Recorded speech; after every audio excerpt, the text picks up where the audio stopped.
Hello friends, welcome to Bhuvana channel 27. இன்னைக்கு சுண்டைக்காய் குழம்பு எப்படி பண்றதுன்னு பார்க்க போறோம். அதுக்கு தேவையான பொருட்கள்லாம் என்னன்னு பார்க்கலாம். ஒரு கடாயில 1 டீஸ்பூன் அளவுக்கு ஆயில் சேர்த்துக்கிறேன்.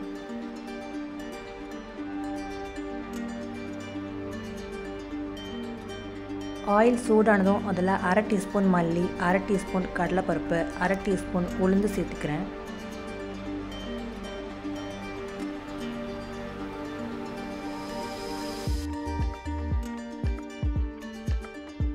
ரெண்டு டேபிள் ஸ்பூன் அளவுக்கு கட் பண்ணி வச்சிருக்கிற தேங்காய் சேர்த்துக்கிறேன். 4 காஞ்ச மிளகாய், கொஞ்சம் கருவேப்பிலை சேர்த்துக்கிறேன்.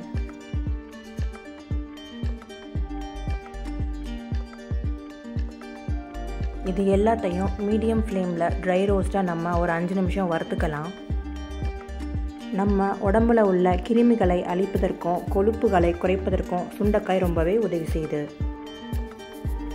இதய நோய், சர்க்கரை நோய் போன்ற நோய்கள் வராமல் இது தடுக்குது.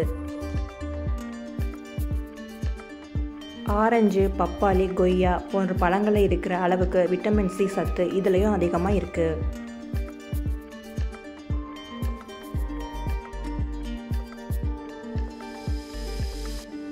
நல்லா ரோஸ்ட் பண்ணதுக்கப்புறம் ஆற வச்சுட்டு ஒரு மிக்சியில் சேர்த்து பேஸ்ட் மாதிரி அரைச்சிக்கோங்க.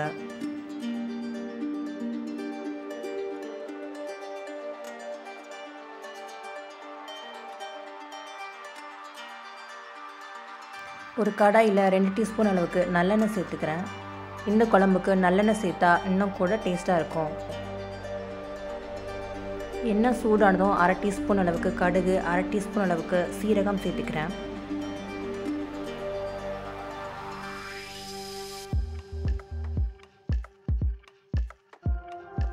$50 கிராம் அளவுக்கு சுண்டைக்காய் எடுத்திருக்கேன். அதை நடுவில் சின்ன சின்னதாக கீறிக்கோங்க. எண்ணெயில் நல்லா ஃப்ரை பண்ணிக்கலாம். அதோட ஸ்கின்னோட கலர் நல்லா சேஞ்ச் ஆகிற அளவுக்கு நல்லா வறுத்துக்கலாம். அப்போ தான் அது கசப்பு தன்மை கொடுக்காது.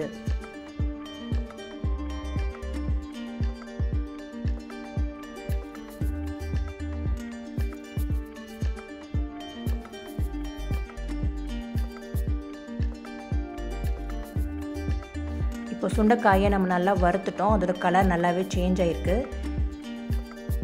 காய்கறிகளிலேயே ரொம்பவும் சின்ன காய்கறி சுண்டைக்காய் தான். இதில் நோய் எதிர்ப்பு சக்தியை கொடுக்கக்கூடிய ஆன்டி ஆக்சிடென்ட்ஸ் நிறையாவே இருக்குது.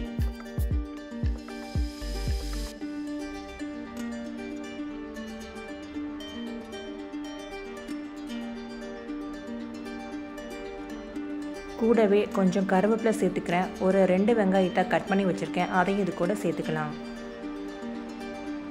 சுண்டைக்காய் கண் பார்வைக்கும் ரொம்பவே நல்லது. இதில் விட்டமின் சி, ஏவும் அதிக அளவு இருக்குது.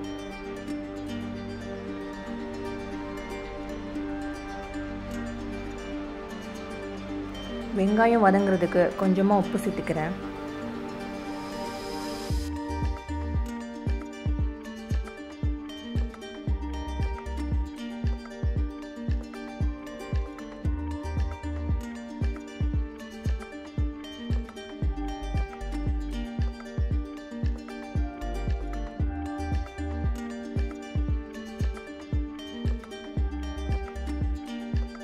இப்போது வெங்காயம் நல்லா வதங்கிடுச்சு. இது கூட ஒரு தக்காளியாக கட் பண்ணி வச்சுருக்கேன். அதையும் இது கூட சேர்த்துக்கலாம்.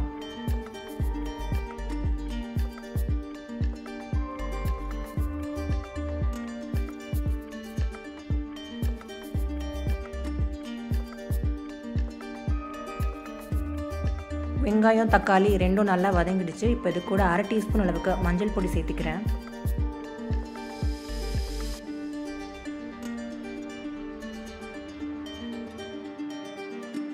ஒரு எலுமிச்சம்பழம் அளவுக்கு புளியை தண்ணியில் கரைச்சி வச்சுருக்கேன். இப்போ புளி தண்ணியை சேர்த்துடலாம். புளி தண்ணி சேர்த்ததுக்கப்புறம் ஒரு 5 நிமிஷம் நல்லா கொதிக்க விட்டுக்கோங்க.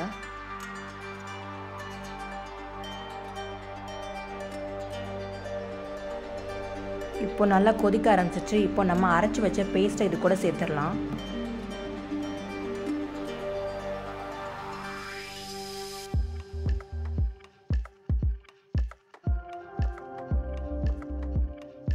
மிக்சியில் கொஞ்சமாக தண்ணி சேர்த்து கலந்துட்டு அதையும் இது கூட சேர்த்துக்கிறேன்.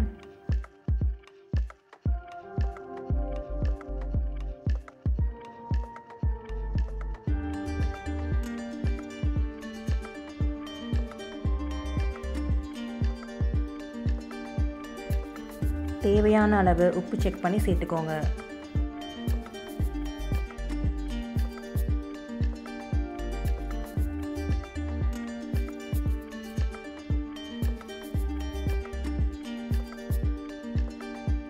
ஒரு 10லேருந்து 15 நிமிஷம் இந்த குழம்பு நல்லா கொதிக்கணும். நம்ம சேர்த்த எண்ணெயெல்லாம் நல்லா பிரிஞ்சு வரணும்.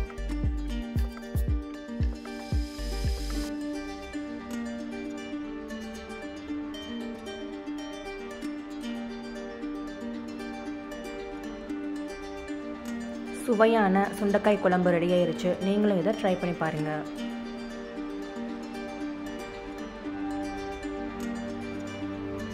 இது வரைக்கும் நம்ம சேனலை சப்ஸ்கிரைப் பண்ணலனா மறக்காமல் சப்ஸ்கிரைப் பண்ணிக்கோங்க. அண்ட் லைக் பண்ணுங்கள், ஷேர் பண்ணுங்கள். தேங்க்ஸ் ஃபார் வாட்சிங்.